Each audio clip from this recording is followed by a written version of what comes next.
Η Βιολέτα βρίσκεται ήδη έξω από τα Μέτη Πρίνου, όπου θα ξεκινήσει την επιχείρηση ομορφιάς της για το σημερινό δείπνο.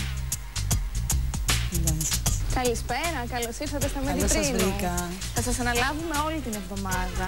Ωραία. Θα περάσετε για να ξεκινήσουμε τις διαγνωστικές εξετάσεις. Παρακαλώ. Ευχαριστώ. Καλώς ήρθες, Βιολέτα. Καλώς σας βρήκα. Πάμε να ξεκινήσουμε. Ναι. Ωραία. Νιώθεις άνετα? Μια χαρούλα, ωραία είναι όλα. Ξέρεις, είσαι ένα νέο κορίτσι, δεν έχεις μεγάλες ανάγκες. Όπως πιστεύετε εσείς, που είστε πια εμπειρία από μένα. Βέβαια, αυτό το χαμόγελο σου δημιουργεί ρητίδες έκφρασης.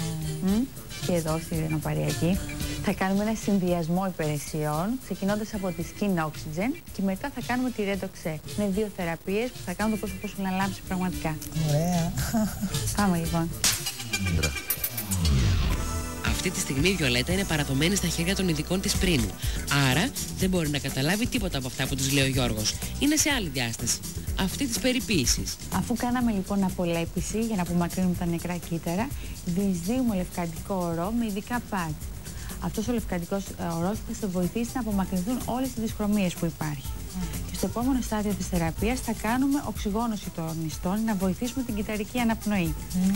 Όταν κάνουμε οξυγόνωση, βελτιώνεται η μικροκυκλοφορία και έτσι το πρόσωπό σου δείχνει πιο λαμπερό και πιο φωτεινό. Ωραία, το χρειάζομαι. Καπνίζεις? Όχι. Ωραία. Γιατί ως γνωστόν το κάπνισμα βλάπτει ανεπανόρθωτα την επιδερμίδα. Τελειώσαμε και το τελευταίο στάδιο. Η θεραπεία αυτή δεν δρά αυτή τη στιγμή μόνο, αλλά και τις επόμενες ώρες.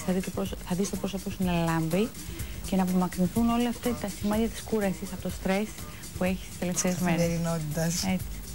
Αυτό που τους βάζει γυαλίζει, Ναι, θα κάνει να λάβουνε λίγο. Τι ωραία. Στο πρόσωπό μου. Επέστρεψα από τα πριν λίγο βγήκα. Σ' αρέσω? Πολύ ωραία. Ανανεωμένη. Αλήθεια, λες τώρα. Λάμπω, Ευχαριστώ.